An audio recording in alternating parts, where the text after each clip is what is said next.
La dernière partie sur l'Europe des Lumières sera consacrée à la diffusion des idées. Pour les Lumières, la manière la plus évidente de diffuser leurs idées est la rédaction de livres. Par exemple, Voltaire a écrit un traité sur la tolérance. La diffusion de leurs ouvrages leur permet d'être connus à l'étranger. Et certains souverains européens les invitent à leur cour. Ainsi, le roi Frédéric II de Prusse invite Voltaire en 1750. Frédéric II est un despote éclairé, c'est-à-dire que c'est un roi absolu, mais qui veut appliquer certaines idées des Lumières dans son pays. En invitant Voltaire, il espère être conseillé sur la manière de mettre en place ces réformes.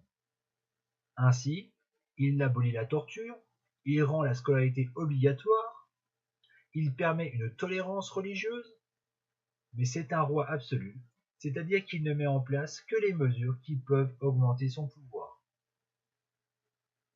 Ainsi, la société reste inégalitaire et il n'y a aucune séparation des pouvoirs. Dans la seconde moitié du XVIIIe siècle, les philosophes des Lumières se réunissent pour rédiger un immense ouvrage qui s'intitule l'Encyclopédie.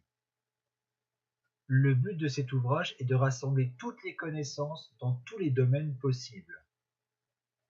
Mais de nombreux articles de l'Encyclopédie critiquent la monarchie absolue. Malgré son prix très élevé, car il comporte 28 volumes, l'Encyclopédie est un véritable succès et l'on retrouve cet ouvrage dans toute l'Europe. Enfin, les philosophes des Lumières peuvent diffuser leurs idées dans certains lieux particuliers.